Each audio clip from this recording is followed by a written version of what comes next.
this is an aunt that I do think, like, I don't know that she's ever grieved anyone. She gets right back into the rhythm of life.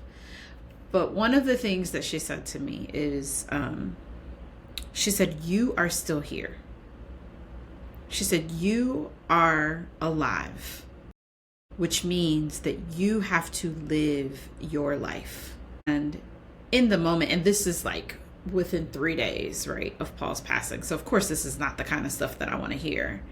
However, that truth and that reality was huge for me, because it did remind me of, like, yes, I still have a life to live. Paul has lost his life.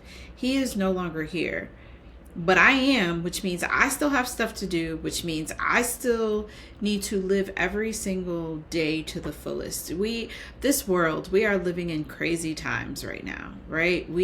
There are a number of things going on all across the world, and people are losing their lives every single day, of no, remark of their own.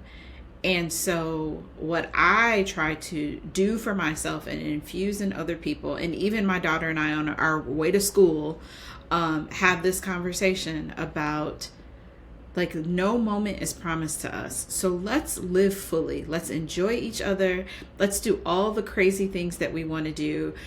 Christian, when I was looking and researching you, I'm like, oh my God, his link tree is like bananas, right? Like, it's so long in terms of, like, the different places that people can find you and find information about you and hear a song. And, like, I was just like, oh my gosh, I gotta up my Linktree game. I gotta get I want anything, anywhere you can find me, I want you to be able to find me.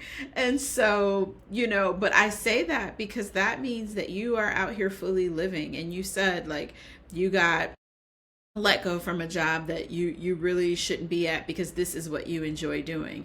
So then you have to do more of this. Like, this is how you show up into the world. And this is how, this is what makes your heart happy. This is what brings you joy. So that, God forbid, if your days are numbered much sooner than you think they are, you can say that you've lived a good life. You've done and did the things that you wanted to do.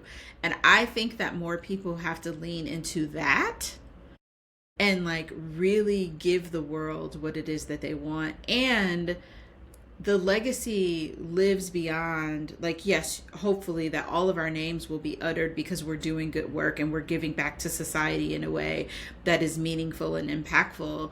But that's why we also I've also turned my grief into something amazing. On the 10th anniversary of my husband's death, I put together a storytelling exhibit for widows.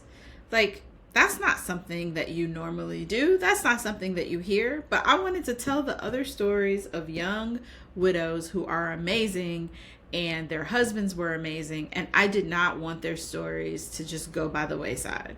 So I did something about it. I figured out a way. I had a desire in my heart, and I pushed forward with it. And that is what I want people to do. That is what I encourage people to do. That is how I want people to show up every single day. Show up like it's your last and do all of the things that your heart desires.